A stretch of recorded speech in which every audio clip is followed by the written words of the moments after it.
within a matter of seconds. And 3, 2, Nung Song Sam Si Ha. Hello.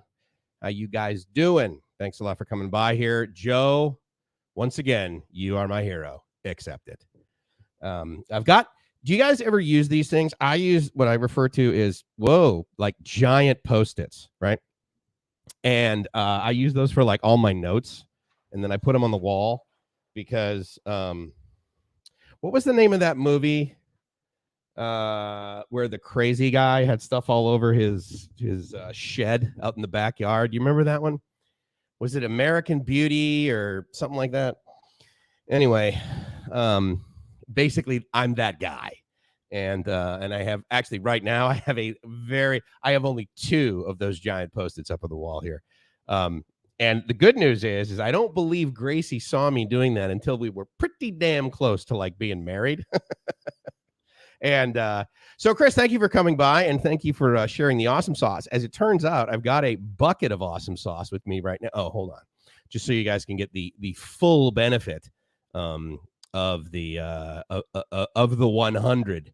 There you go, because I know that you guys you probably don't watch me in the mirror, but so that it's a lot easier for me to use my left hand on the left-hand side of the screen, I do this because, of course, I'm totally mentally challenged on a number of levels. But here's what's amazing. All I did between now, then, and now, rather, is I turned off the whole blur the background of the screen thing inside of StreamYard. And now my video is like literally, it's not choppy at all. Doesn't make any sense to me from a technology perspective. That should not take a lot of horsepower. And so I don't know why. If I look at my performance, I'm basically still the CPU. The CPU is basically using like 20 to 30% less CPU. So you're telling me that StreamYard, in all of its brilliance, like they make this solution and they're like, okay, well, yeah, he'll just turn this thing on and it'll blur the background of the screen, but it'll basically take another 200% more horsepower for us to do that. I mean, dude, that's ridiculous. That's absolutely crazy. So do you use those every day? Do you use a whiteboard and then you do and then you erase it? I like these because every now and then I fold them up and then I save them, because it's just so much easier to do a Control F on a physical piece of paper than, of course, it would be to use a Google Doc. Right. I know. I know my screen, my face looks like I've been purposefully laying out in the sun and not walking around with an umbrella, which of course I should do on a sunny day here because, I'm Asian. So, hey, what is that? What are you talking about? Him getting, did you get any sleep? Yeah, I know. Right. After that long test. And then no, that was like 2 days ago, right? Was I testing yet? Oh, I was testing yesterday too. And thank you again for that, Chris. I may need to turn my white box on because right now, speaking of sleep, it actually looks the way that it's filtering out the infamous, the mighty imperfections of my voice. But you have cameras behind your mirrors. Good man. Talk to my lawyer. We're watching. Not yet, huh? What is it there? 8 p.m.? That's nothing. I was actually considering going back to the rig that you and I had set up yesterday, Chris, which was the Chromebook with the other mixer and the $8. Where did the $8 microphone? But then I threw this thing on and I threw it on in StreamYard and then I listened to it. Basically, I'm streaming and I'm broadcasting on BKK.FM. And then I listened to it back. And of course, I got processing on the radio station too. But it was just like, no, this sounds like totally fine. This absolutely sounds like a microphone that's definitely worth $35 into a mixer that I think cost me $80, into a laptop that basically cost me $700. And again, I'm a total cheap prick, right? Because I figure, look, if I can take like really inexpensive gear and make that sound decent, imagine what I can do with something that costs like $500, right? And that's been pretty true throughout my whole life. And I don't know whether you guys sort of follow that. You potentially like the challenge of doing something that, if you just threw more money at it, right, it would potentially be easier, which one could argue uses up less of your time, which then at the end of the day is cheaper, right? But for me, it's just not as satisfying. I don't know why I do that. But Dave, thank you so much for coming by. I really appreciate it. Your microphone test was absolutely a lot more elegant than mine was now, wasn't it? But, But yeah, I like to do some of this stuff. And here's what's crazy, right? So, all the stuff that I was doing, and then I hit stream, and then like you guys were watching and you would come by, and I was totally stoked for it. And it was fun. Imagine how much of that stuff I do and I don't hit the broadcast button, especially now that Gracie's not here, right? Because she's like traveling. She's over in the Philippines with her family. So I got basically all day to like totally geek out. I mean, you want to talk about my fantasy retirement? I had no idea it would be this cool. In a country where I can buy stuff basically on the Amazon of over here for next to no money for like 30 baht shipping, which, according to Joe, 30 baht right now is approximately, I'm going to go with like 89 cents. What is that now? 30 baht is 79 cents. And so, yeah, I get my groceries delivered for 99 baht per month, unlimited deliveries. So I gave like Tops, which is like a local grocery store, right? I pay 99 baht a month, whether I use it or not, and I can have as many deliveries as I want. So like this afternoon, I'm like, you know what? I actually feel like some what was it? Thousand Island dressing, right? So, I order one of them, and the guy grabs, shows up, got your dressing, free shipping. Like, why wouldn't I do that? It's going to cost me like 65 baht or 70 baht round trip to like just go there, and I get some exercise, and I go to the grocery store. But, now I have the Thousand Island dressing, and I had to do nothing. So what I do is I consume this highly sugarated beverage, caffeinated beverage. Hold on. Oh, my God, ladies and gentlemen. Well, first of all, as you know, I'm like really bad with comments, so I'm missing those. A 6x4 whiteboard? Nice, man. That's pretty cool. It's 3,000 US on a new... Sure you did. Dude, you spend more on your goddamn goldfish than you do on your microphone. As we said, it sounds just fine. Throwing offers money is fine, but it is. Well, plus, let's just face it, dude, it's more enjoyable because, I tell you what, dude, I get out that soldering iron. I will say I will overspend as far as most people will go. We'll judge it. I overspend on my soldering irons. And I actually underspent on a soldering iron recently, and I am so friggin' disappointed. I should have bought a used Weller long before I bought this friggin' one. Plus, as you know, Chris, like living where you live, now being over here for me in the United States, 220 coming out of the wall, and I plug a soldering iron. Oh, dude, that is instantaneous heat. Friggin' love it. I can toast bread in like milliseconds, I think, in this country because of the 220. I absolutely love it. I'm glad you like it, dude. That's cool. I mean, you have the BM800, right? So, yeah, I mean, I got to tell you, dude, for the $8 or whatever, it was just like absolutely awesome. Before you signed off the last stream, I had to say hello. Not staying, but been back since the first. Just came to from BKK to CNX on Sunday. Haven't been online since I've been out. Enjoyed being back. Brian, oh my God, man. It is so good to see your name and so good to see saying hi. Right on, man. Thank you for coming by. I know that while I'm saying this, you're probably gone, but thank you very much for coming by. And I can't help but wonder if you ever got my postcard. Brian was one of the first guys before I got 1,000 subs and before I had the ability to take super chats, right? And, the whole world was turning to live streaming on YouTube.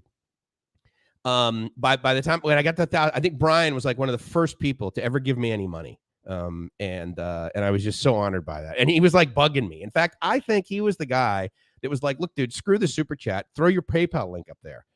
And I remember doing that. And I was thinking about that in the last few days. Like, why the hell did I ever do my first live stream? Right. Not the least of which, of course, is I really like hearing my voice. But it was lockdown. Gracie wasn't here. And of course, every 2 weeks, I thought she would be coming back in 2 weeks. And of course, approximately 368 days later, but who's counting, is when she finally made it back here. But 3,000, huh? Hey, Chris, what do you think you and me could do with $3,000 if we wanted to throw that at an audio chain? Have some fun. Dave, you sound just fine the way you are. In fact, Dave, if I want to ever hear you, all I got to do is close my eyes, and there you are. I do not see Dave. I know. Well, again, if you don't see him, Joe, just close your eyes. There he is. Nothing like a Keiko 30-second warm KAKO. A roll of good old 50-50 lead solder. Yes, solder, Mike. Solder. I can't remember the first time I soldered, but I do remember vividly. I was dating this girl. Her name was Amy, and her son's name was Patrick. And I think he was like 5 or 6. And at the time, I was the chief engineer for this radio station. The economy was excellent. Our ratings were excellent. Our revenue was excellent. And so everyone's in just a amazing mood. And I had 3 staff, and it was just amazing. I was overstaffed, I was overpaid, and I was overfunded. It was one of the best jobs of my life, other than the fact that it was quite stressful. The level of stress between being number 2 in the market and being number 1 in the market is about another pack of cigarettes a day, basically. At least that's how I sadly was measuring it back then. But to the whole starting thing, I remember bringing Patrick in one time, and he was like sitting in the shop, right? And he was on the bench, and and he pulled out the Weller and stuff, and he's like, "What does this do?" I said, "Well, here's the hand. Here's the end that you hold it with. Don't." And then the nice thing about a Weller, it heats up pretty fast, right? So then he touches it on solder. Well, he was just amazed that you could because you touch a pencil on a string and it's like it just kind of sits there. You touch a soldering iron, a piece of solder, and it just it's like magic, right? I mean, if you're 5 years old. And I remember him doing this, and I mean, honestly, he must have gone through like about 70 meters of solder. He's like this, and of course, my guys would come in, they look at him, and they could be like, "Yeah, I know what Mike's is doing. he's going to teach this kid how to solder." Forget like getting cheap labor to mow the lawn. This kid's going to be soldering to mil spec by the end of the weekend. But that was so fun, Just wanted to yeah, that was so fun, just like watching him. Chris and I will send to Verna the mic with the sound card. She will is that the one where is that soundboard thingy that all the Filipinos use where you push a button and it goes because they don't know how to laugh correctly or govern for that matter. Good evening, sir. Thank you so much for coming by, man. I really appreciate it. Yes, live once again. Thank you for hopping by on Facebook. I'm hoping that you have a 7 to 8 inch Bluetooth speaker on your head on the MRT in KL, and you're cranking me up. Because if you are, then let me just say, boy, do I love Muslims. How'd it go? You got a lot of friends now, Mariano? I bet you do. KL was pretty cool. Nothing is Bangkok. I am a gargantuan fan of the bank. Oh, Joe, and I missed that because it doesn't notify me right away. If anyone needs a great woman doing it, though. She's got a good channel. The next 100 drink. Joe, thank you so much. That's so $2. Okay, hold on. We got to do the conversion because I can't do it in my head because, of course, math is tough for me. That would be 76 baht. And so, therefore, hold on. Let's see. How much are these things? I think they are, I want to say, I can basically buy 4 100s for $2, Joe. So thank you very much, because that would be 76 baht. And I believe these are 18 baht. So attaboy. Thank you, Joe. Seriously. I appreciate it. You're like $7 for the day, bro. What the hell? My God. What is the market just basically, going like this in Florida? No, I know you're brilliant. You can make money no matter what happens. But anyway, seriously, dude, thank you very much. I really appreciate it. The downside for me is when these things come in, like Joe, you're very commonly giving, and I see you on, it's not just me. I know it's not me. It's Joe that basically gives, in that format, as well as many other formats, not the least of which is bestgrandfatherintheworld.com. And you see his picture on the front of that website. But yeah, he always, and then Reef, right? Reef always gives like $5 when he comes by. Oh, that's cool. All right. Well, I'll have to check. What is it called again? I'm sorry. What was the name of the channel? Put it in there again because, of course, it's been, I've slept since the last time I spoke. And so therefore I completely forgot about it. So unfortunately, I don't remember who. Great woman. Yeah. Anyway, her. You'll put it up there, I'm sure. So thank you in advance. You're editing shorts. My God. What are you, a seamstress now? Editing shorts. Mother of God. Oh, you're at home already. Oh, too bad. I tell you what, next time I go live, you let me know and you give me the thumbs up, Mariano. In fact, if you even teach me, I can say I love Muslims in German so that we get twice the market share when you're on the MRT in KL. 68 cents US in KL. How is that even possible? Giving me the inspiration for another life skill, especially sound mixing. And it's so fun. I mean, I can edit videos. I cannot edit videos with obviously the level of skill and attention to detail and massive awesome result that Chris does. But you know, audio wise, I mean, I got to tell you, it's her her connection is loading now. Earlier today, hi honey, how you doing? Love you. Earlier today, she was at the farm, and when she doesn't have connection at the farm, okay, fine. But like where our house is in Hamilton, like when I was actually amazed at this, I was pleasantly surprised. On the phone, right? It says 5G. Well, then, you know, I have one of these apps that tells me like what I'm connected to and the radio and or the you know, the tower, basically, not necessarily the actual location of the tower, but the frequency that we're using and the protocol and that sort of thing. And it's amazing. In the Philippines, it displays 5G on your phone, but it uses 4G LTE. It never goes above that, but they have the ability to push, you know, that information down there, right? If you guys don't know something, another kind of a neat thing from radio that just popped into my head, you know the stereo light, right? Like, you mean it could either be an LED display that said ST, or can it be actual like light that went on when you had like FM and then you had FM stereo and that came on? The only reason that comes on is because we, the broadcasters, we transmit the audio, right? And of course, before there was stereo, there was mono. And so the way that you transmitted mono on FM is you basically took the left channel and the right channel and you effectively just put them together. It's called L plus R. But you basically took the energy from one channel and the other, you know, and you put them, and that's L plus R. Well, to make stereo, then basically what you do is you effectively multiply, you add 2L to 2R, and then you subtract 2L to R. So you get L plus R and L minus R. And that gives you basically, you add those together and you get 2L, you know, minus 2L, 2R. Anyway, the point is that you get the left channel and the right channel separated, but the ear, you know, can hear up to about 20 kilohertz. Well, FM only transmits up to about 15 kilohertz, and then it completely shelves off because at 19 kilohertz, all we do in the transmitter is send out this pilot. And the only thing that little thing is for, it never modulates. The frequency of that does not modulate, essentially. It's constantly at 19 kilohertz, and that's just to turn the stereo light on. Isn't that crazy? I remember when I first heard that, I thought, well, that's kind of a weird thing. I said, but I mean, it can be a reference point too, but in any case. So the modern version of that, as far as I'm concerned, is basically how it says the number 5, and then the letter G. When you're in the Philippines, and you absolutely, dude, you are not using the 5G protocol, and you are unable to pass that much data through.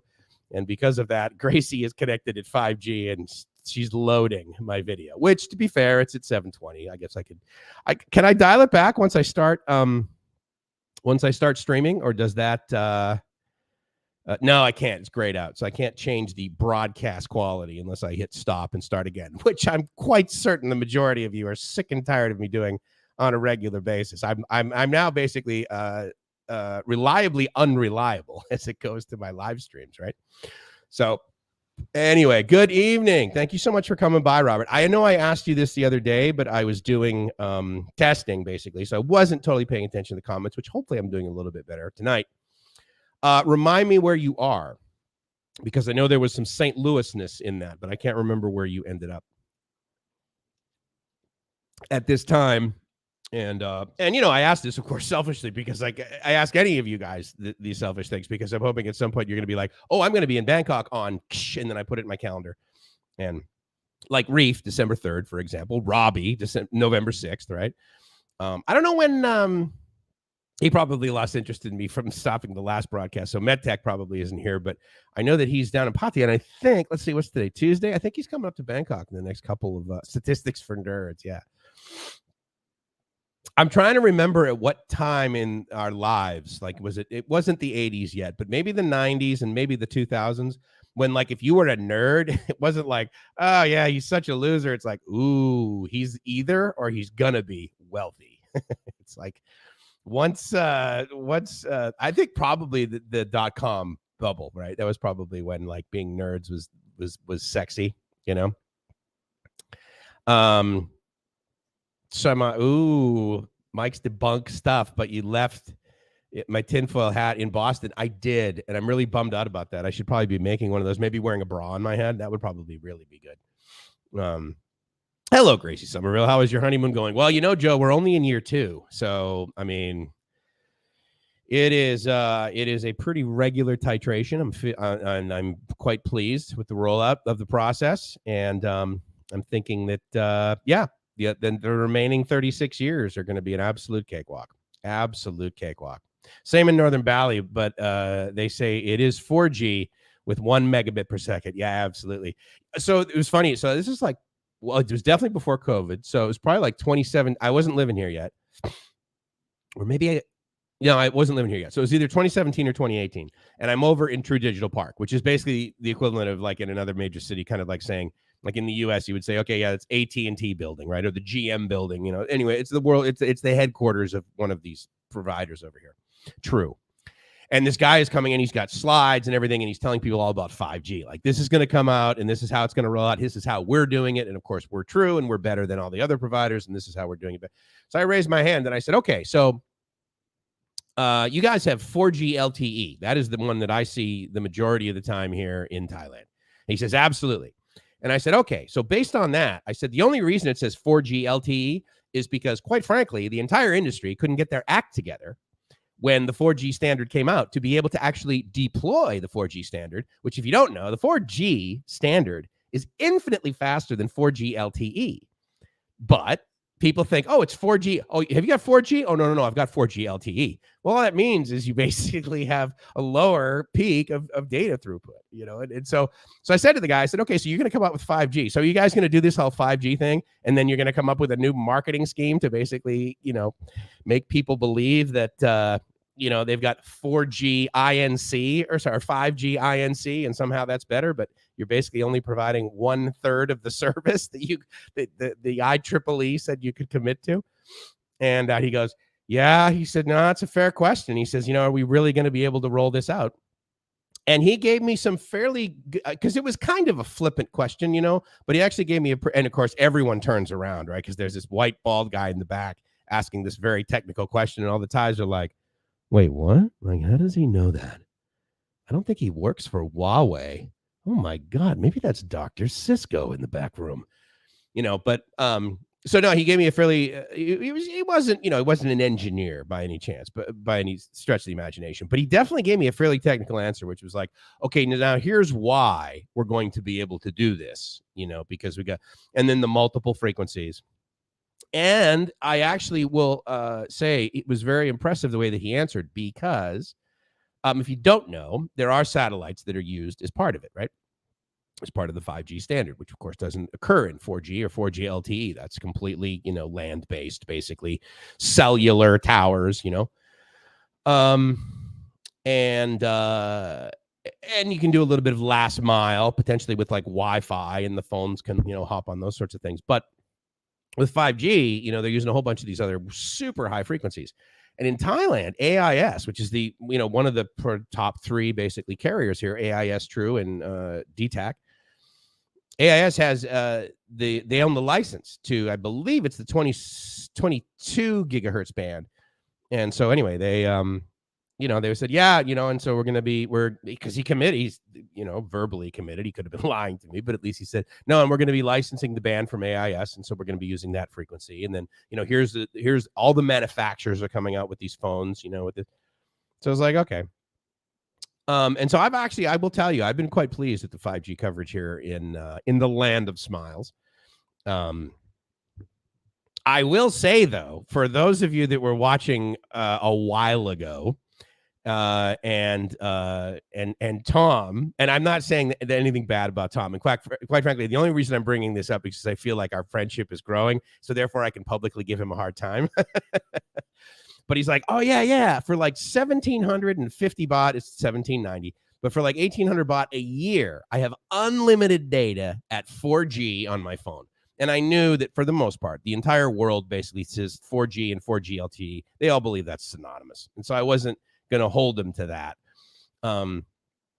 So at True, and so I go over there and I say to the guy, I said, look, my friend tells me that for like 1,750 baht a year, I can get unlimited data on a data SIM? And he says, yeah, actually. He says, yes. He says, 1,790 baht. I said, okay, great. What can I do? You need your passport. So I go back with my passport. I go to a different guy, the woman who's standing there. She speaks perfect English. I tell her of this scenario. She nods her head. Yep, here you go. She gives me the ticket, and I wait. I wait maybe 2 minutes. The number changes to my number. I walk up. Hey, so my friend tells me, he's like, oh, yeah, okay. And he says, yeah. I said, yep, have my passport. Great. He goes in the back room. He comes out with, the card that's got the SIM in it. And right on the card, it says, unlimited data, 12 megabits a second. And I'm like, so you're telling me basically 10 meg. So I said, the 3G standard is basically what you guys are selling me. Not, it's a little bit higher than that, of course. But I was like, no, I haven't bought anything that was capped off at 12 megabits in years. I mean, that was maybe like my loser cable back in like the early 90s in San Diego. But no, I can't do that, because you need to remember that in a wireless environment, the peak data number that they give you that you can absolutely have display on a speed test, that's the aggregate throughput of wireless. And so therefore it's basically 6 megabits in each direction. So really you're only being able to push and or pull 6 megabits a second, which is not nothing. I'm not saying that that's bad, but it's traditionally got a little bit of interference. You're rarely within OSHA distance, capable OSHA distance to the antenna. So there's going to be a little bit of interference. So I decided against a 12 megabit per second SIM, even though for a backup it actually would be okay. I mean, because it's, it was less than, it's like $50 a year, for unlimited data at 12 megabits a second. So it's like, okay. And I'm sure True's available all over the country. So I probably, had I been at all displeased with AIS, I probably would just got it, because if you don't know, the majority of the phones over here have 2 SIMs, 2 slots in them, so it's like, okay. Yeah, Branson, okay, got it. Yeah, Reed Springs, Missouri. Cool. New house there, right, man? Congratulations. That's really cool. I'm really honored that you keep me updated on that and share that with the other guys too. That's a really neat project. Only 33 years. Absolutely cakewalk. Waiting for pizza to cool. Nerd question you should know. Where do they put the traffic information in the FM band? So do you mean like the audio section of it or the data that they squirt through? The short answer is basically anything above like 38 kilohertz is wide open. So in other words, the ear hears, so the way that the FM band is laid out, right, it's frequency modulation. So let's say your radio station is 100.3.0 megahertz per second. Okay. So that's your carrier frequency. That's your center frequency. And then you modulate basically your voice or any data on there, analog data, back and forth around that center frequency of 103. And so if you modulate it between 20 hertz and 20 kilohertz, well, that's basically voice. And so that's your L plus R. And then you have that 19 kilohertz pilot. And then basically up to 38 kilohertz, that's your L minus R. And so those are your 2 channels. And then above that, you can do a whole bunch of stuff, because you have to separate the frequencies with a certain amount. And so in the United States, you have to be 200 kilohertz away.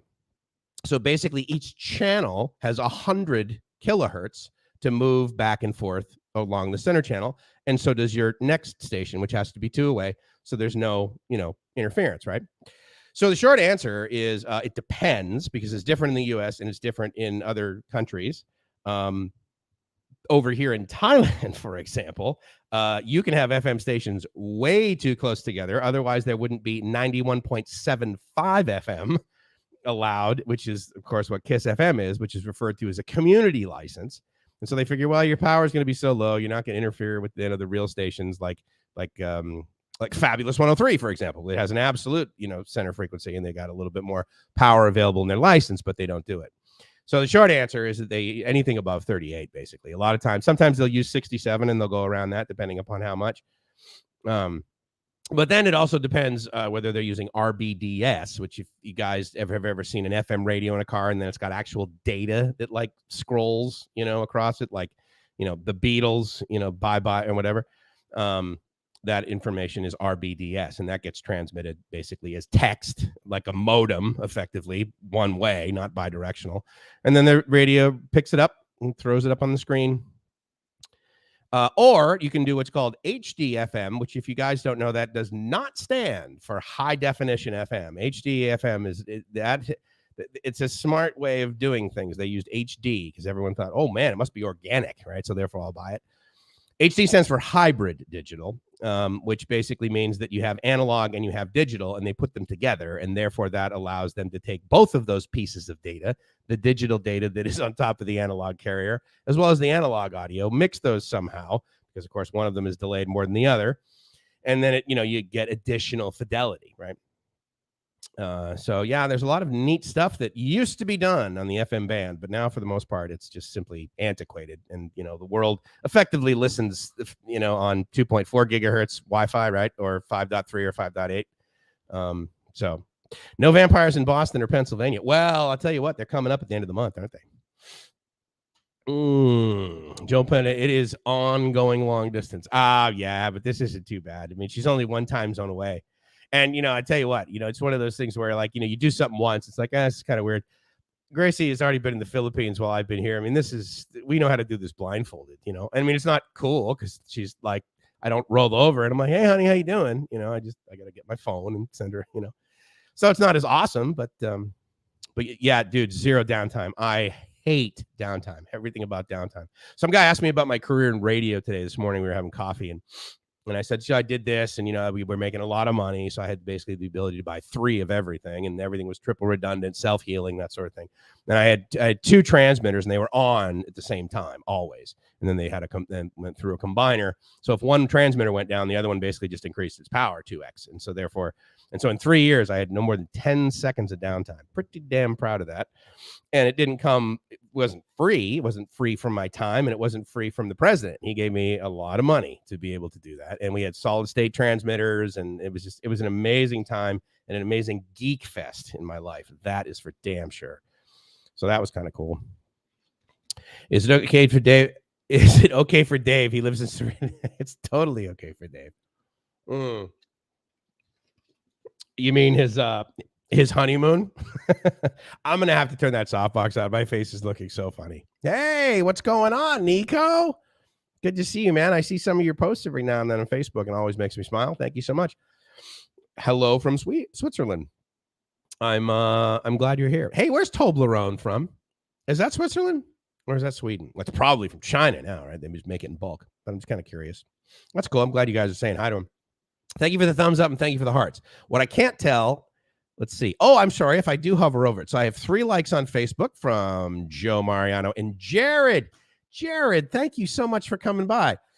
So Jared, who was the guy that I was talking to that also knew? Oh yeah, it was he was doing automation, and while I was chatting with him, he mentioned you, and then he sent you a message. Yeah, because you like popped up. We were doing a screen share, and I was helping him trying to figure out something of his automation.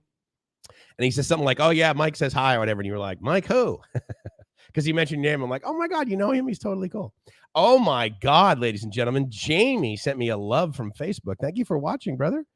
Hopefully you're not watching with your daughter, because I have a tendency to use foul language, which I know is not something we want to teach Maprow.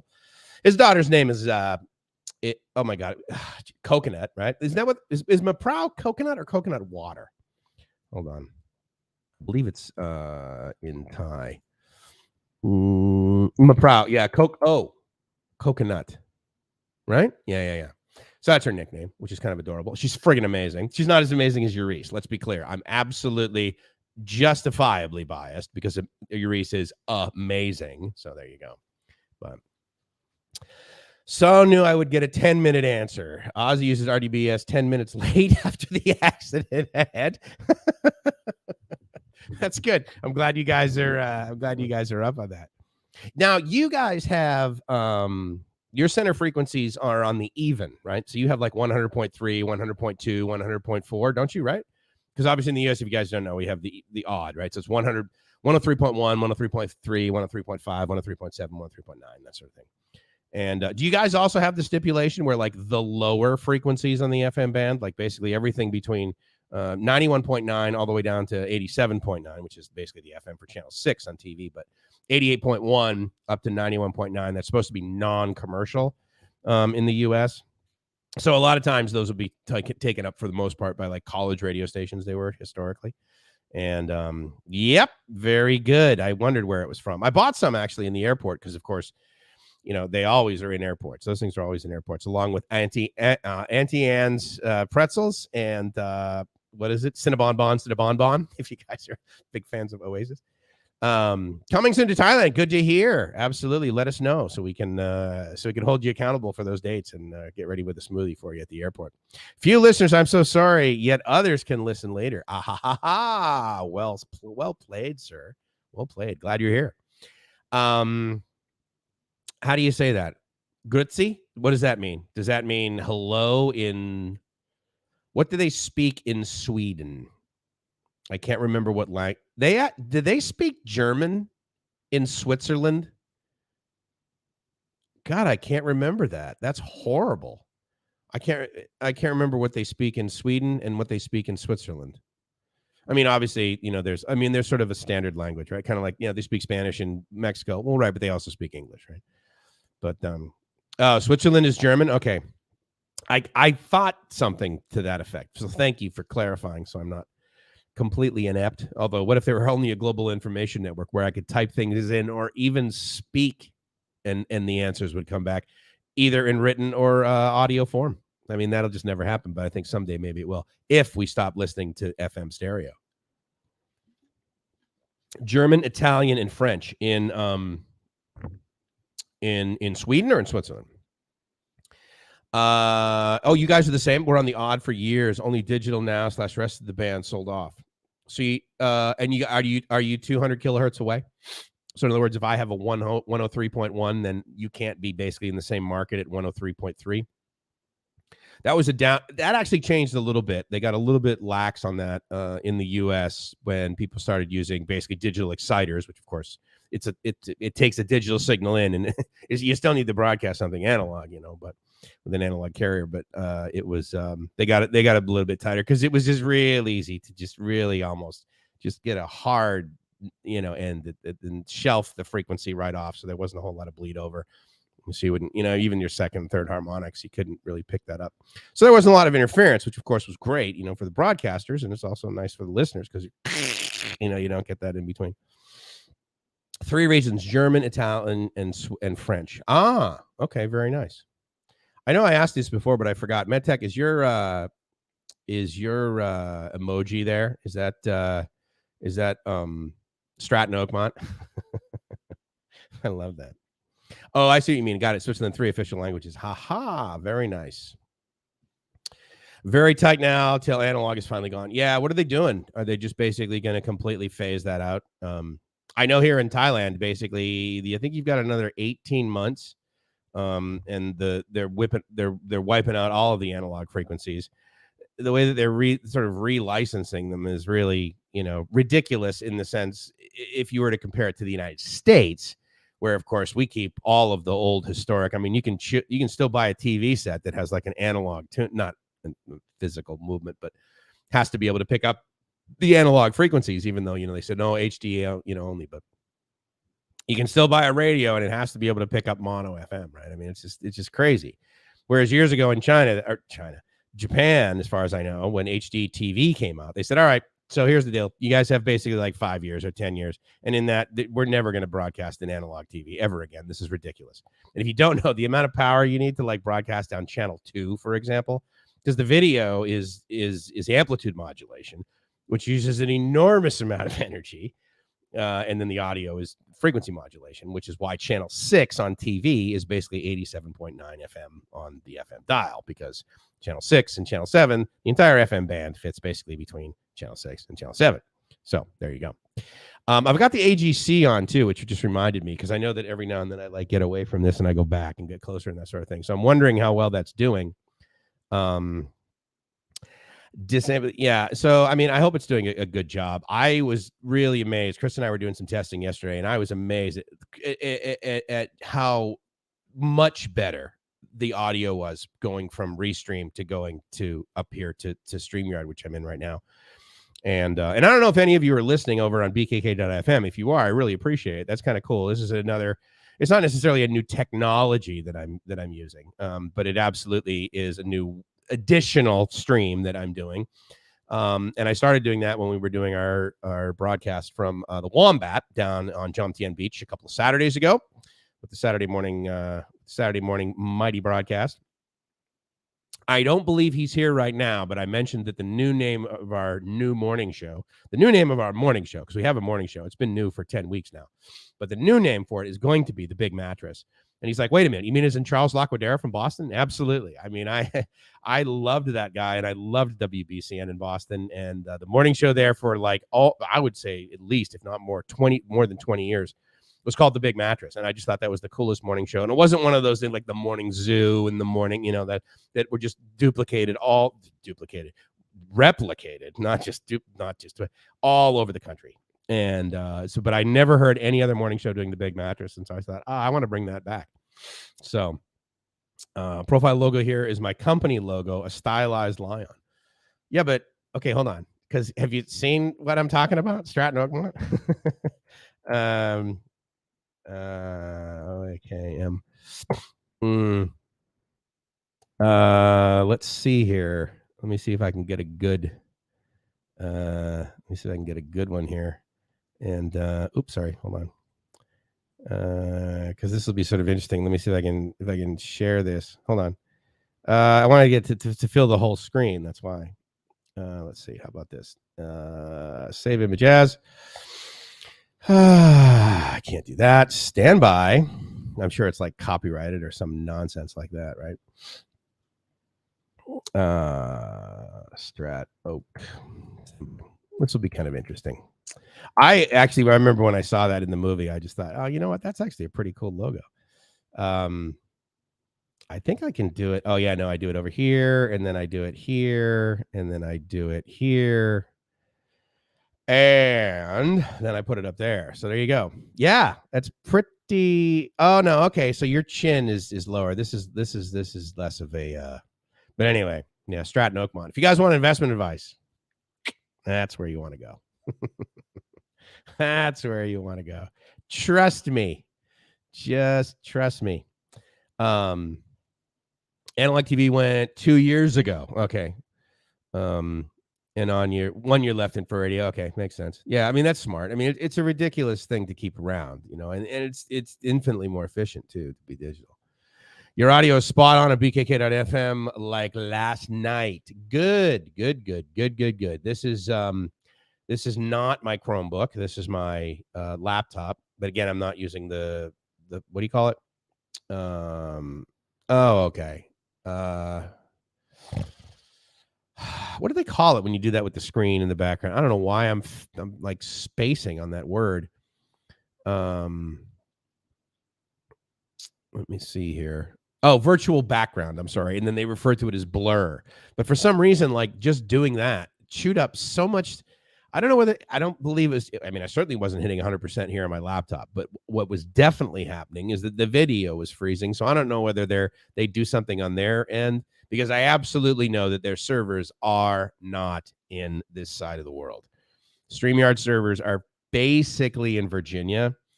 And that's always been a huge point of contention for me, because while, for the most part, they use Google and Amazon for most of their stuff, Google primarily, I think, for all of the encoding.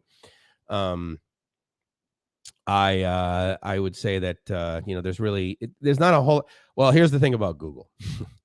Amazon obviously has regions in all over the world, right? And you want to get as close to the data center as absolutely possible. Google's fantasy is that they basically have a data center in every single person's living room.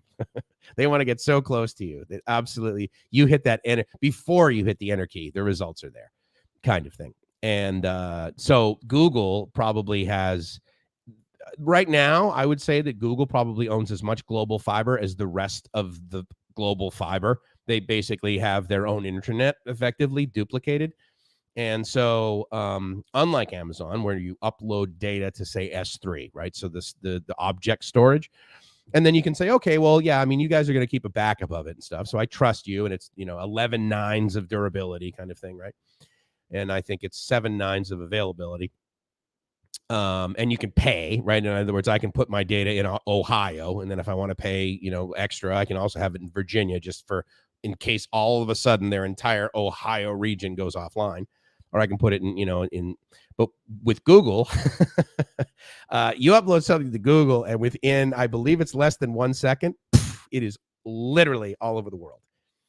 And so Google takes data very seriously. There's no way they would not be in business if there were not data.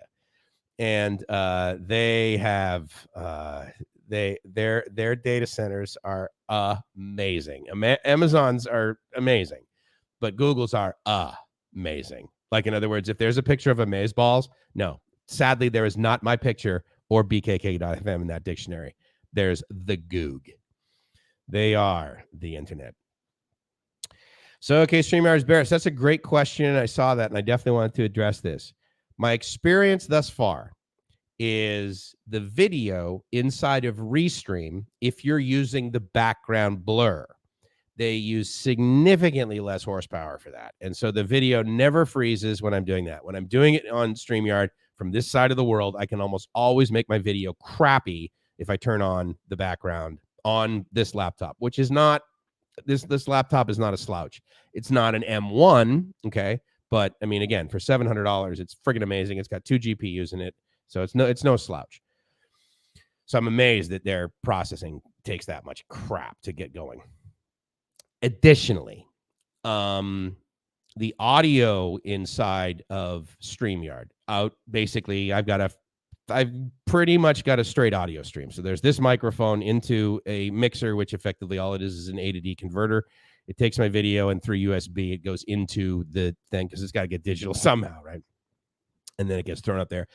And over the testing that Chris and I have done after the last couple of days, it seems that the processing that they do on their audio, the automatic gain control and the filtering and a little bit of the background noise, the echo cancellation that I really don't have, that's not engaged effectively right now.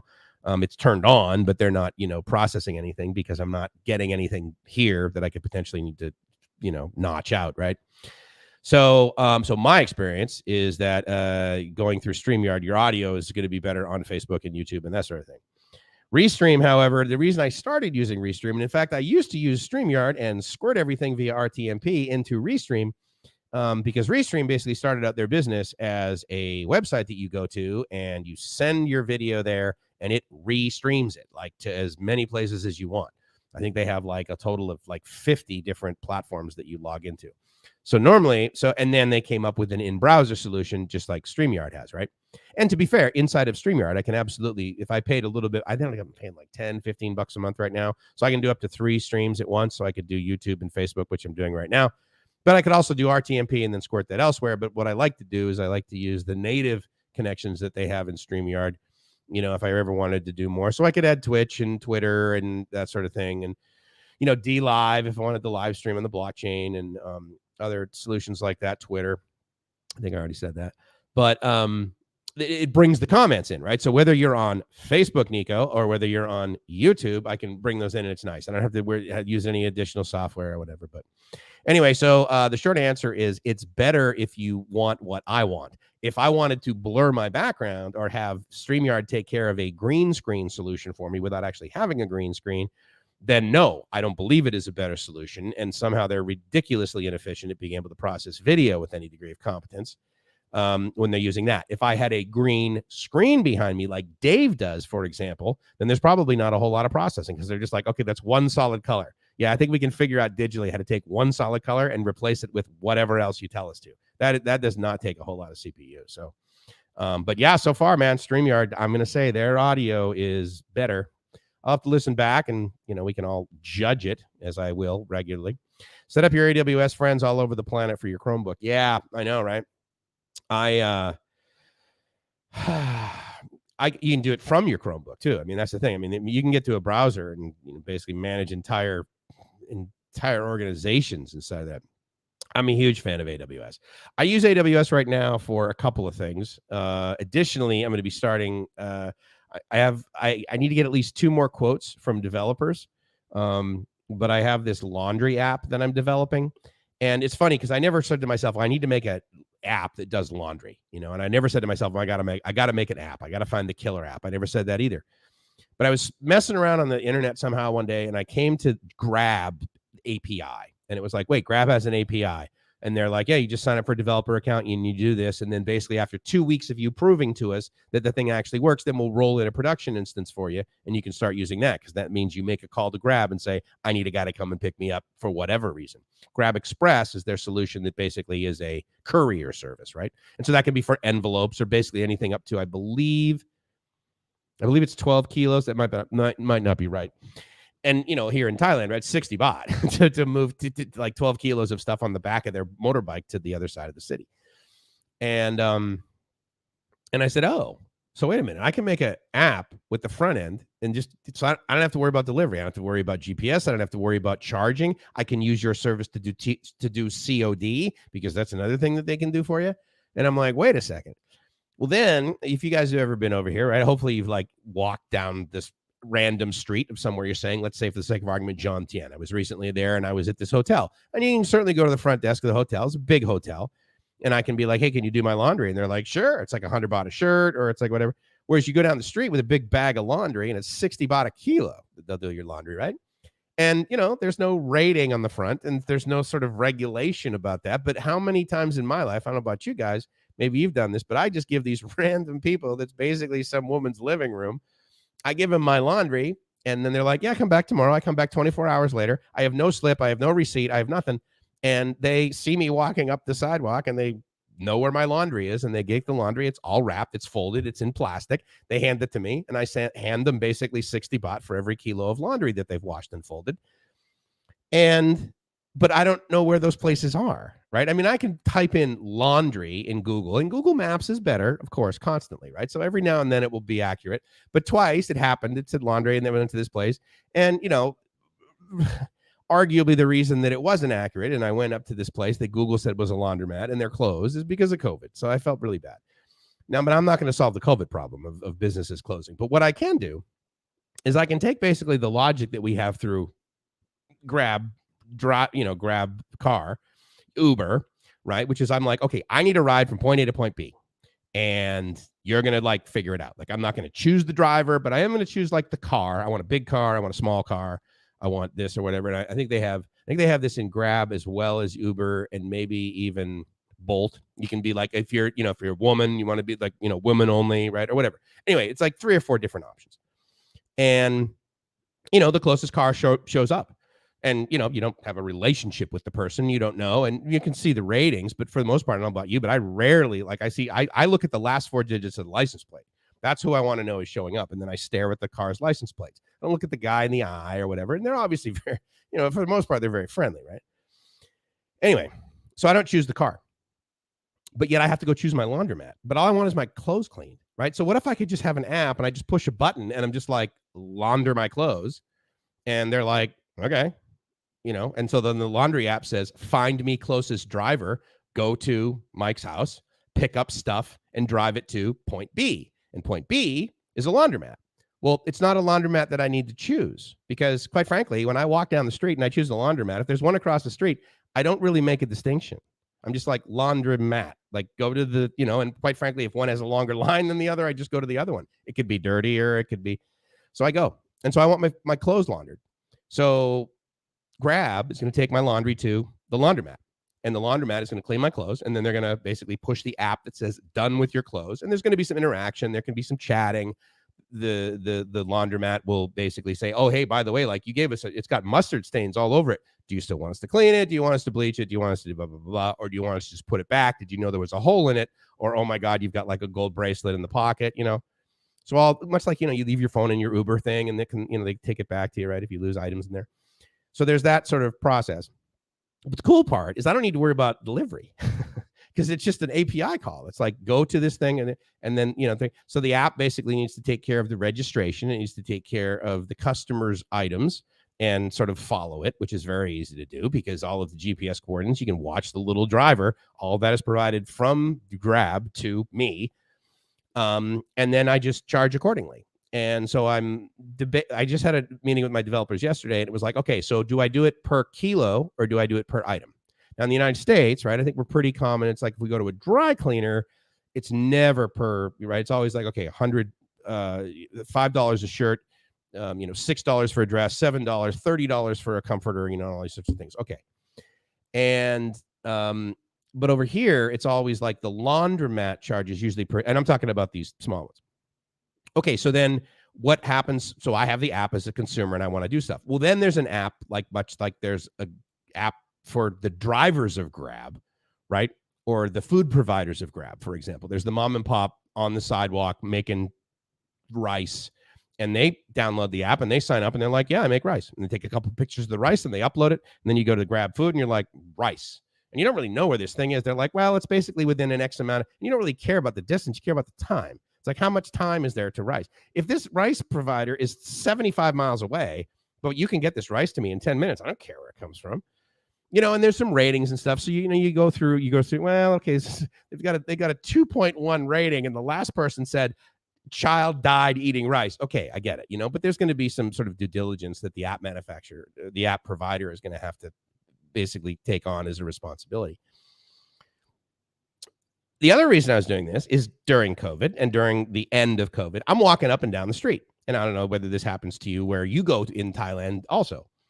But yeah, there's the mom and pops and it's like a townhouse. And all of a sudden the bottom of the townhouse is a laundromat. And next to it is a bike rental shop. And next to it is right. And they had food, little restaurants, metal tables. And then there's laundromats. Now, my experience with laundromats, like I would say literally every single one I've walked by, they're not all perfectly pristine, but I have never walked into one, quite frankly, that's been in the condition that the ones in the US are, which is dirty. Half the machines are broken. Certainly, I can tell you right now, I can walk down the street and there are 3 laundromats, and there's actually companies that have laundromats. So there's like the Wash-A-Bear or whatever, and they have a blue little logo, and but there's all of them, of course, because it's Thailand. They all have free Wi-Fi. And their machines, I've never seen one broken. I've never seen anything dismantled or anything. The floor is always clean. They always have closed circuit TV. I've never seen any damage done in there. And I don't go out in the middle of the night, but I've also never seen anyone like sleeping in there, or doing whatever. It's just not really a Thai thing. I mean, this is Bangkok. So I figure, okay, if it's not happening here, then it's probably not happening in Jomtien or, areas. Anyway, the point is that there are resources available. And the majority of the time I go by these laundromats, they're completely empty. But it has guys sitting out front, basically on their phone, on their motorbike, and they're not working. They're not making money sitting there. I mean, if they've got a Grab ride or their Food Panda, and but if all of a sudden some guy on a motorbike shows up with a delivery, right? And that guy, not just the laundromat, not just the mom and pop laundromat, but the guy, he's like, well, I can wash clothes, and somehow they prove to you that you can wash clothes, right?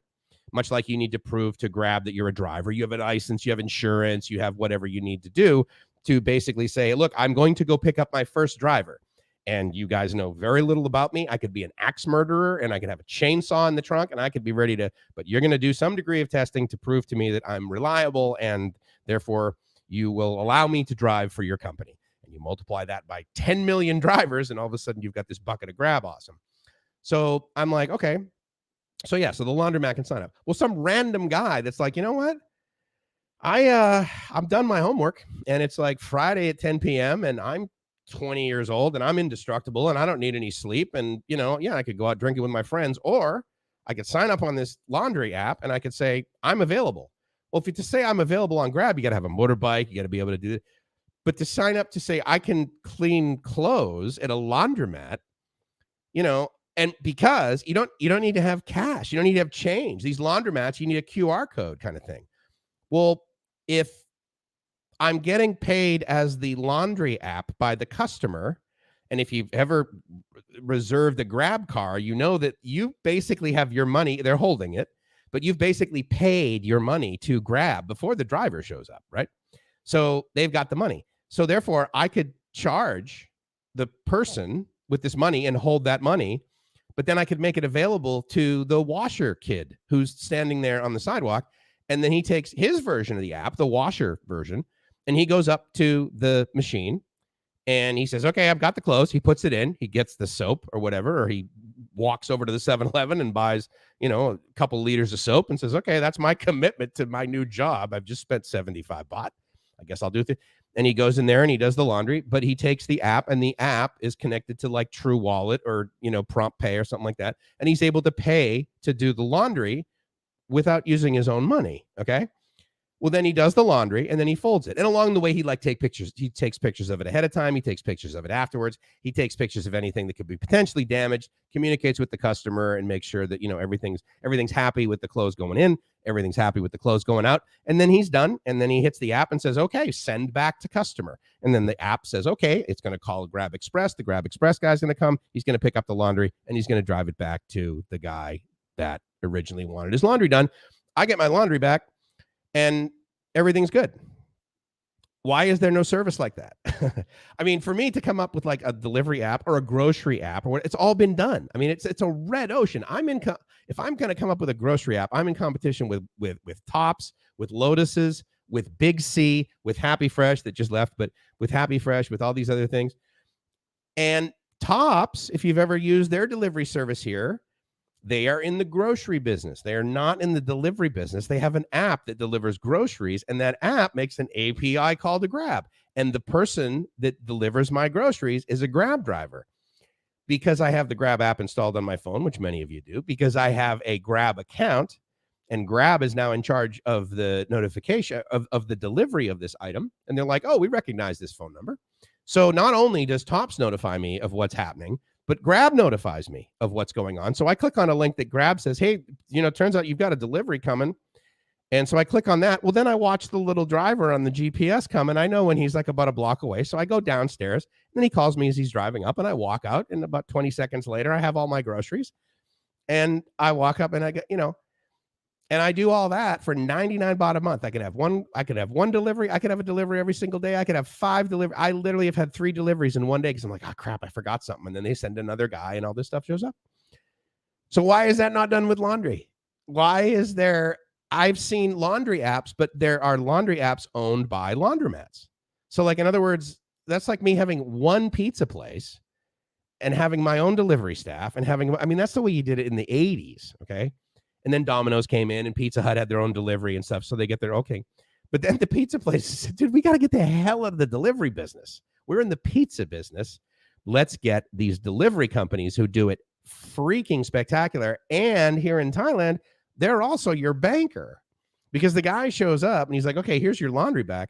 Oh, well, it's COD and I don't have any money. And the guy's like, all right, well, you can not pay me all day long, bro, but I'm leaving with your dress, so you're not getting your laundry back. And that's the whole, and COD actually works here.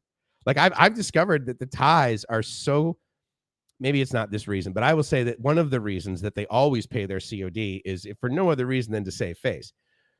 I would submit that in the United States, it's a really good excuse to just be a jerk and order something COD and have it show up and not pay. I don't know whether that would just be me or whether that's a cultural, bias I have, because I love Thailand. I'm sick and tired of the nonsense in the United States. Anyways, that's my laundry solution. I have a name for my company. It's called Londi, because if you ask a Thai person, where do I get my Londi done? They'll be like, oh, over there, my Londi. I'm like, oh, okay, well, there you go. That's how you guys pronounce it. No need for an R. We'll call it Londi.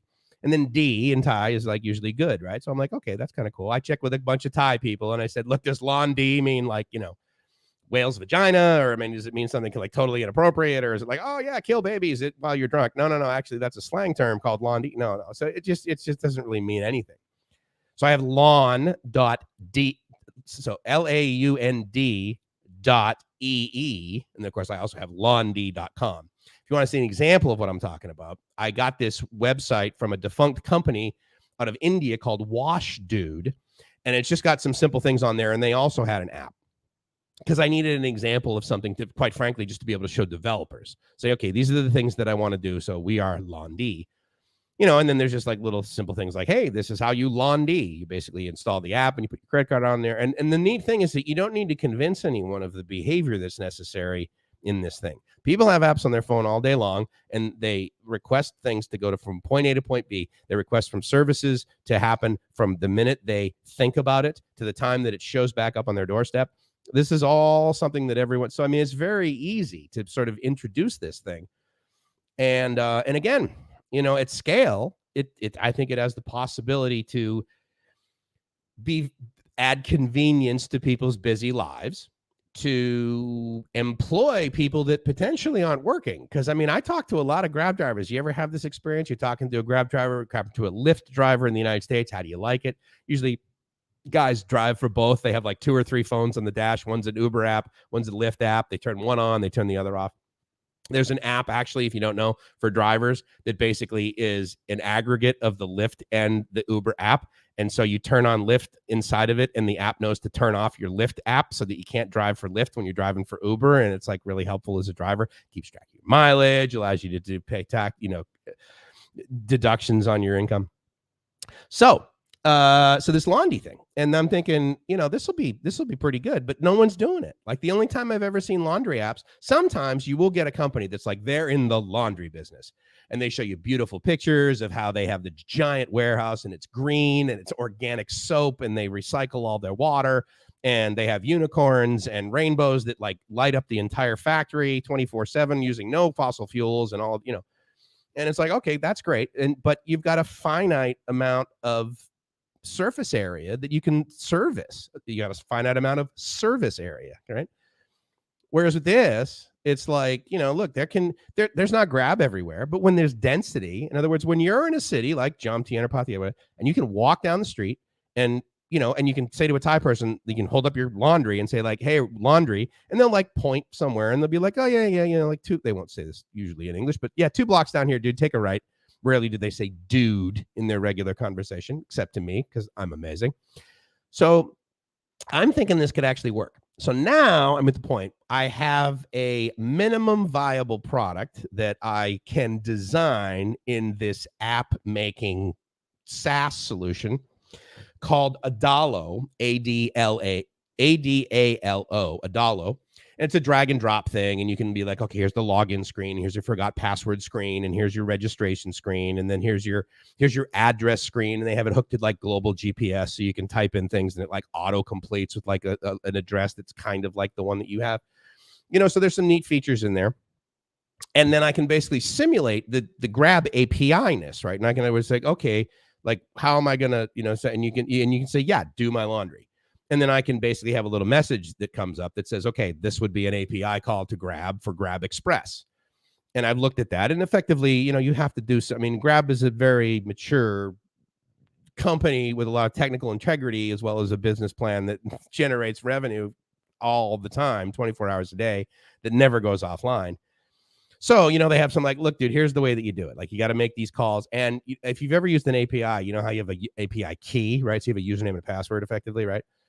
Well, you got to rotate your API keys in the Grab app every hour, I believe. So that's not nothing. I mean, that's just another sort of iterative process that you really have to have your technical, in backbone set up to be able to, really interface with this thing. So anyway, so that's sort of my idea. It's not sort of my idea. It is my idea. And it's a lot of what I'm working on these giant Post-its that I have right there. And, so anyway, so that was a long time of talking. I've gone for over an hour, which is kind of cool. Thank you, Nico. I do think it's interesting. I think that it's going to be fun. And I also think that it's going to solve a problem, which at the end of the day, an investor's like, well, what problem is it going to solve? Well, you're wearing dirty socks, dude. And why don't, you make $1 million a year. Why don't you do it? I don't have time. I don't want to. I see so the middle class is growing here in Thailand, right? And I see these guys with like these brand new Hondas, cars, right? And they live in my building. There are like not enough parking spots in my building. That was unheard of 10 years ago in Thailand. It's like, oh yeah, there's always parking spots for cars. There'd be a ton of motorbikes, but there's always, and there's plenty of Mercedes and Audis. And I, again, my condo is a 1-bedroom condo and I pay like $350 a month for it. But there's people that live in this building that have the majority of them are 1-bedrooms. And then they drive an Audi or whatever. But I see these people like on the weekends or on Sunday or something like that. And they drive down the street like you do in Thailand, and then they pull over, and no one gives them crap about double parking, but they double park. And I see this guy, he gets out of his car, his brand new car. He gets out of his car, he pulls all of his laundry out, and he walks it over to the person, drops things on the ground by accident, gives it to the person, and is like, okay, well, I got to go do something, and then I'll be back. Okay, well, you didn't need to take it to your car, dude. All you had to do is go, boop. Then yeah, there's going to be a service charge for it. But you could also, you could walk from here to Long Beach if you were willing to do it. It's like, but you don't. You click on the app that gets you a plane that gets you there, right? Or you get to Los Angeles and you're like, I need to go to Long Beach, and you click on, and obviously magically a Volkswagen Scirocco show. That's a pretty old car. A Toyota Corolla shows up, right? which would be here, of course, and it would be yellow and green. It would be amazing, and the driver would be awesome, and we'd take me to the best Thai food in the world, which, as we know, is made on the sidewalk in Bangkok. So I think it's going to be kind of cool. I'm at the point now where I have this one quote from a company that I don't completely trust yet. And again, if it's not complete, then it's like, no. I hire people that are awesome. People are like, oh, what do you look for when you, I'm like, they have to be awesome. What does that mean? I'm like, if you don't know what that means, then you're not awesome. But if they're awesome, then I'm going to hire them, and they're going to be part of the team, and they're going to overwork, but they're going to get overpaid, and they're going to, like, hopefully give a product that exceeds the expectations of everyone that comes near it. So, they're at about, I think this 87,600 Singapore dollars is their current quote. I talked to them. They got a couple of things wrong in the flow charting, so they're going to come back to me with that. I'm also going to meet with another developer here, which, interestingly enough, when I started being in retirement, when I moved over to Thailand, after I was here day 3, I'm meeting with developers for another project. And I reached out to that woman just randomly the other day, and I'm like, hey, how you doing? You haven't talked to you in a while. Her name is Pitt. And she is the COO of this software company. Basically, they do UI, they do UX, they do, WordPress websites, but it's just like, no. But they do back-end development and everything. So I said, hey, so you still doing that? She said, yeah. I said, all right, well, let's get together, because I'd like a quote from you too. She uses Indian and Thai developers. I would prefer to just use Thai, because what I would like to do is I would like to open up a Thai company, which then ends up being a BOI company, Board of Investment. And then as an American, I can be 100% foreign-owned company, but also a BOI company, because it's going to be a tech company, right? And so as that, then I get a visa.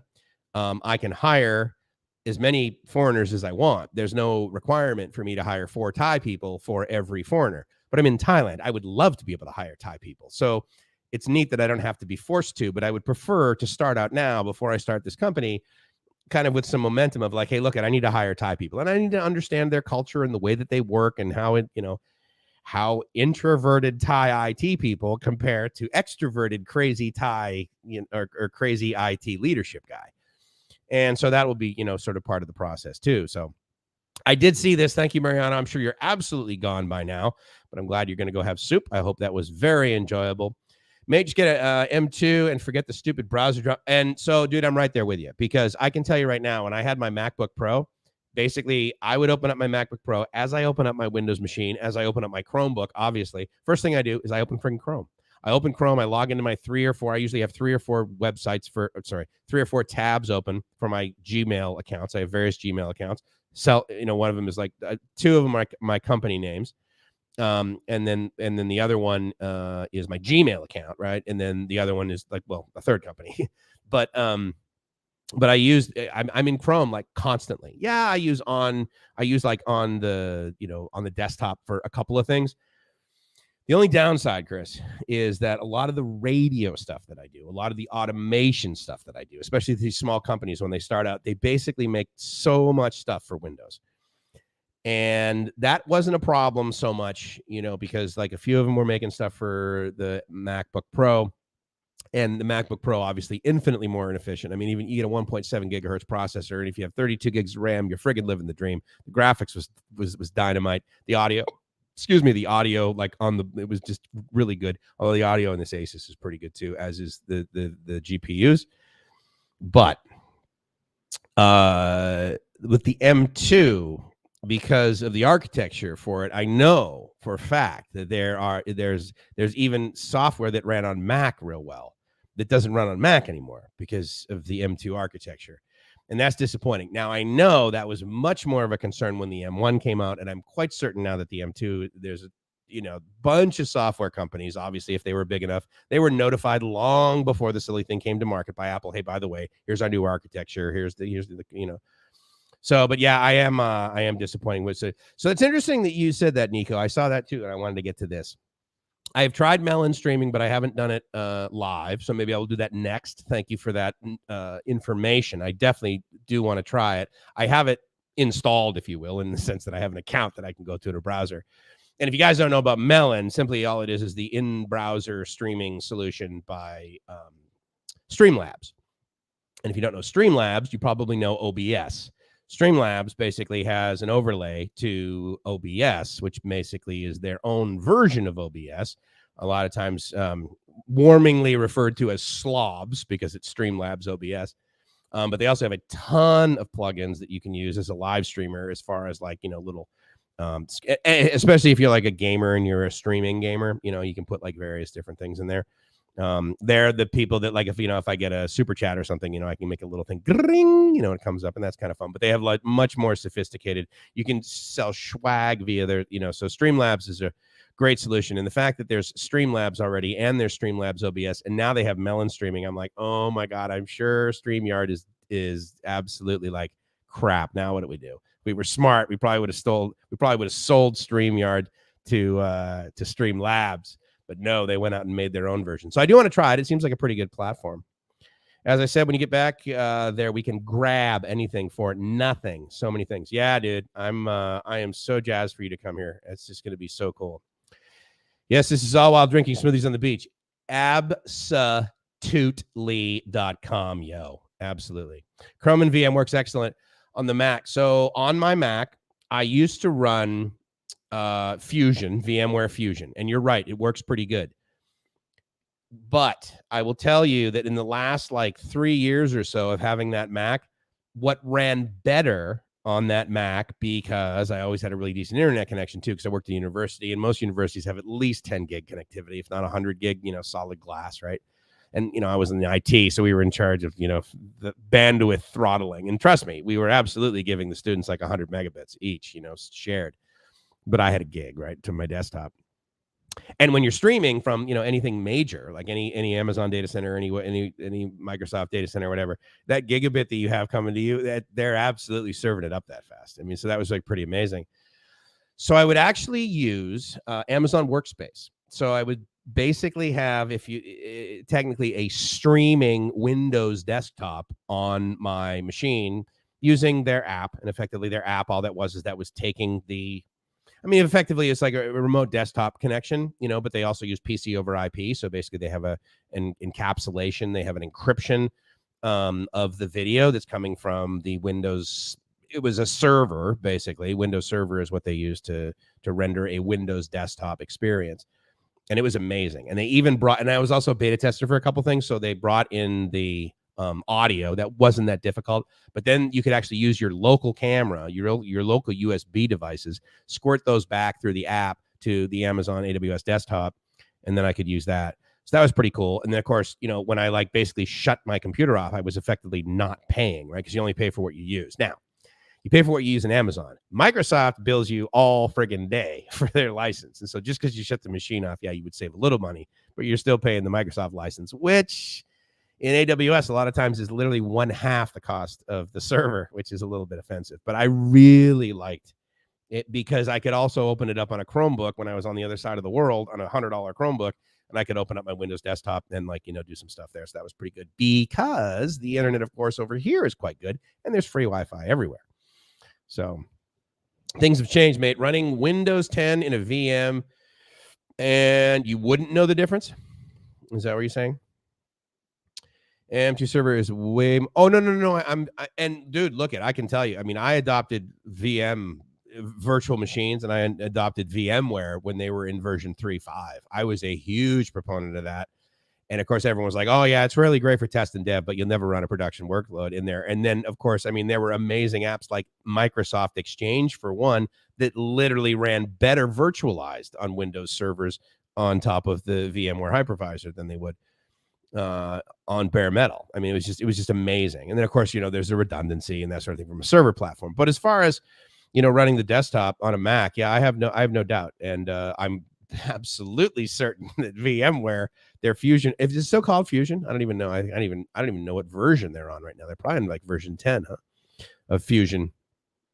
And, still being sort of in higher ed. I mean, I get, unlimited licenses for stuff like that, as well as the Microsoft, desktop, which is nice too, because it's not, it's not a lot of money. And it's quite frankly, it's not really a whole lot more than, I was just about to say OS X, but I'm quite certain that's not what they use, right? What do they use for the M2 chipset? What do they call that OS now? Agree. Chromebook is different. Well, right. I mean, basically, it's just a Linux box that all it really does is run a browser, and it's super low powered and it's super lightweight. And I have a laptop that cost me $87, and so therefore, if I drop it accidentally, I'm really not disappointed. I could drop $87 cash and not really be all that disappointed. I'd be like, crap, now I got to clean off this money or whatever. But yeah, I have wanted to definitely look into that. Because I mean the M1 and obviously the M2. So I mean it's just so ridiculously efficient. I mean it's amazing actually how much of a next generation. I mean it's one thing to go from this was it Silver Lake Intel right up to the next one or whatever. But I mean this M1 M2 I mean it's just phenomenal. And and here once again with Mac and what they've done. I remember, of course, the big thing was like, well, how fast is your processor? If you were talking in the Windows world, how much RAM do you have? How fast is your processor? Oh, I've got a 2.5 gig. Oh, I've got 2.8 gigs. What do you got on your Mac? Oh, I have 1.7 gigs. And they're like, oh my God, it must be so slow. It's like, dude, you have no idea. The thing runs BSD Linux, right? I mean, that's basically what their OS is basically based on, which is ridiculously efficient, super secure, highly, contributed to, and obviously it's a paid version of it now, right? But yeah. Who knows what BSD? Who knows what the BSD stands for in BSD Linux? Without Googling, obviously. I'll give you some time to think about it. And Dave, I am so psyched you're back. You have no idea. And thank God I understand all this stuff. Well, see, that was the thing. I was very surprised when you left because I'm like, I'm going to talk for about, I don't know, 1, maybe 2 minutes max about my new laundry app project. But as it turns out, I ended up talking for a little 3 or 4 minutes. And so glad you're back because I was concerned. The question is over the last, several comments from about, let's see, from about 5:40 to now it is like 6:30. I don't think I've taken a breath. So I'm pretty impressed with that. I'm actually going to have a little cool and refreshing beverage, if you don't mind. Thank you. I highly appreciate that. Forgot my edits. The M2 OS and interface to VMware BSD is amazingly fast. I have no doubt. So here's a question. I mean, I know why would you bother doing this other than to be, technically geeky? I would probably try this. Have you installed Windows on top and then used any video editing software in the Windows instance versus like directly? I mean, again, why would you, right? But I'm just kind of curious what your experience would be. I like that laundry app idea. I think it's awesome. I was at dinner, so I had to stop watching for a minute, pay attention to my wife. Yeah, it's probably a wise move. It's probably good domestic policy on that one. I don't know. I mean, again, I do too. I mean, again, I'm biased, I suppose, right? But I was thinking to myself, like, wait a minute, why? Like, why do I have to? Like, if I basically have to install a different app for every single freaking laundry provider. I just want my laundry done. There's a part of me that's like, okay, wait, how come nobody's come up with this idea before? Like, I mean, because a lot of times I do that. I think of something and I'm like, okay, this whole perpetual motion machine thing, that's probably a good idea in theory, but I think other people have tried it and it actually hasn't worked. But with this, it just boggles my mind. I'm like, I don't understand why no. What I have seen is a whole bunch of companies come up with a laundry app that is effectively for their laundry service. And they don't last. And I don't know why that is, quite frankly. I would say that the reason I don't get my laundry cleaned and delivered in the United States is because it's just ridiculously expensive. But I mean, even here, when you get your laundry done at a hotel, for example, it comes back, especially if it's like a mom and pop hotel, the cost is not that much more. I mean, it's maybe like 100 baht over, not even that. It's maybe like 20 baht more. Now, if I get it done in like a Marriott or something like that, yeah, it's a little bit more expensive. And then they have like those sheets, that you like fill out and they hang in your closet of the, like if you're in a Marriott and you're like, yeah, I got one shirt, 2 pairs of pants, socks, underwear, and then they'll even shine your shoes for you and that sort of thing. But the nice thing about Thailand, like I went down to the front desk of this place. Let's see, what's it called? Oh, it's called this. I actually just found one of their bottles of water. Davari, which is in Jomtien Beach, right in front of Robbie's place. If you know where Robbie and Kitty live, right in front of the Riviera, where Roger lives. Anyway, so it's, it's not an awesome hotel. It's certainly aged, but it's in good condition. Basically, they keep it up and the customer service is there, right? And so they have a big lobby and everything. But I even, I said to the guy to how awesome Thailand is. Excuse me. I'm like, okay, so where can I get my laundry done? He goes, well, we can do it, but it's cheaper if you go down the street. And of course, I'm like, well, where down the street? And he goes, oh yeah. And he points over there and I'm thinking, okay, he means the next block. Well, 4, 5, 6 blocks later, I finally find a laundry lady. And by this time, I'm like, okay, well, I kind of probably could have gone the other direction and found one, because there's almost as many laundry places. And it's amazing how quickly these things are coming back. If you guys have been to a tourist area that was effectively decimated by, COVID, if you've been to one of these things lately, I mean, how many more restaurants are back? How many more markets do they have? How many, and how many of the how many of the bill changer places are back running? How many more laundromats are back?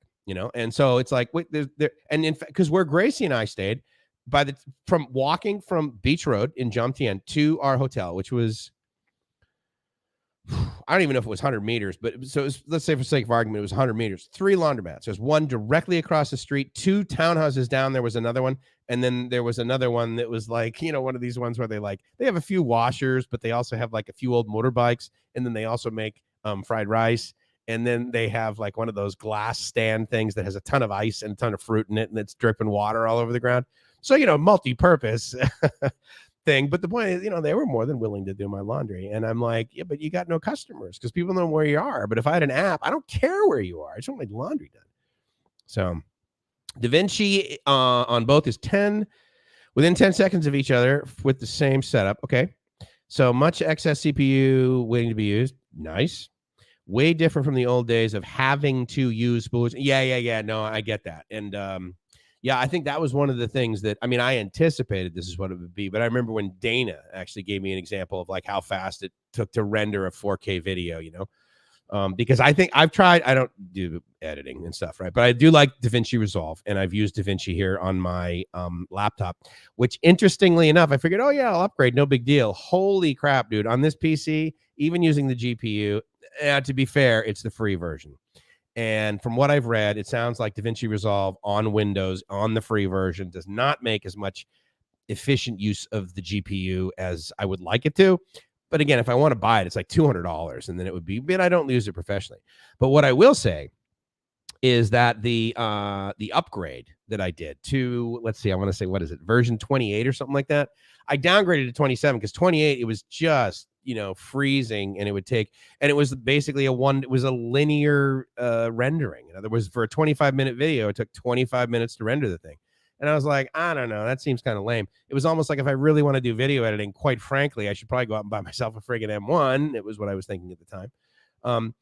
Chris, is it the situation kind of like where the GoPros are? I think the 10's out now, which means the 9s are a little cheaper. And the 8s, they're basically blowing them out, but the 8s had problems. But the point is that, once you get a version away. So can I get an M1 for a smoking deal right now because the M2s are newly on the market? How new is newly on the market? I think the M2s, they haven't been out a year yet, have they? AMC is roughly the same, except the ongoing. Missing that. Except the ongoing. Sorry. Now, naturally, when you say AMC, I immediately think you mean the movie theaters, but that's not. I know that's not right. AMD.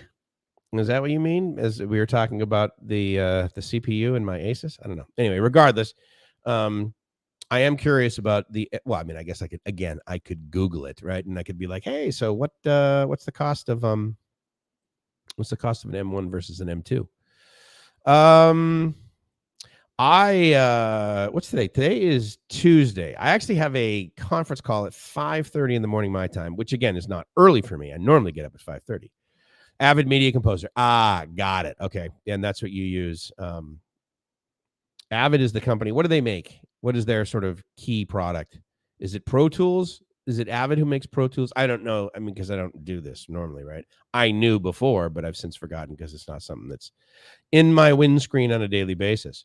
But they also make like physical hardware, right? That's sort of the thing. Like for guys that you do what you do, I mean, you have like physical hard. Like I've seen, like who is the company that makes DaVinci Resolve? It's like Black something, right? Black Magic, right? And they make like actual like interfaces that I see, people using it. I guess that's where the real money probably comes in. Apparently, DaVinci Resolve. What's funny is I found DaVinci Resolve and just randomly, I don't know why, but like literally a week after I installed it, I remember meeting Chris Parker, right? So retired working for you, because Dana brought him over and we did that interview with him on Bangkok Strange. And, part of the way that he earned his money years ago with his company in Canada is he would do, audio, video editing, and he would add color and all of this stuff. And he would use DaVinci Resolve. And then I think he would use like kind of like the kit that they would have. And so they would have the hardware and stuff. And he's like, oh my God, DaVinci Resolve is so good. He's like, it's free. He says, I used to pay $200,000. I think it was like maybe one time, maybe a year for all I know, for what did he call it? A seat or something like that. I can't remember. Let's see. I'm going to go to my keyboard. So Shift 2 is at. So the M2 is not really much over that. The M1. Is it old now? I mean, it is, right? I mean, it's like 3 years old, isn't it? Isn't that when it came out? Well, that's good to know. I'm grateful for that. Because I mean, I'm cheap. I mean, I don't know if I'm cheap. I like good deals just like everybody else does, but so anyway, the other thing too is that I noticed that it is 6:30, and if I do not eat dinner, now that it's dark out, if I do not eat dinner and report it to Gracie, I will likely be scolded. And over too early, I was in the elevator. I got a message from Mariano, so he apparently got home and is watching that.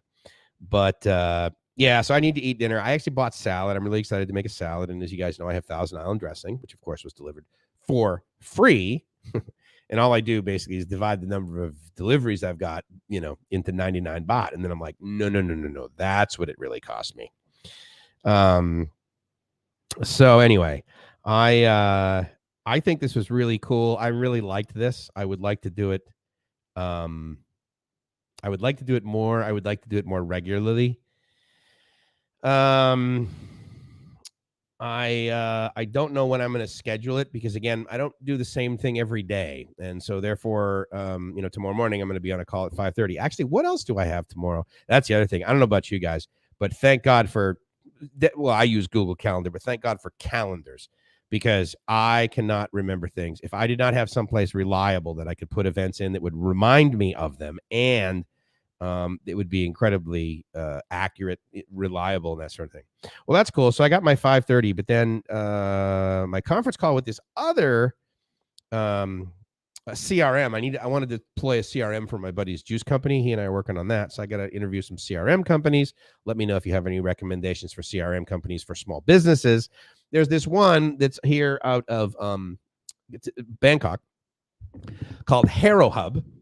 And they make an interesting CRM, but it also has basically a e-store that runs inside of Line, which for Thailand is actually kind of a good idea, because it was like, okay, should I make an app, right? He's got a juice store. Should I make my own app just for my juice store? Or should I make something that goes into the most, popular communication app that basically 50% of our customers, we communicate with either Line, the other 50% we communicate with, via WhatsApp, or potentially Facebook Messenger, Instagram Messenger. So basically Meta, right, which is Facebook, Instagram, and WhatsApp.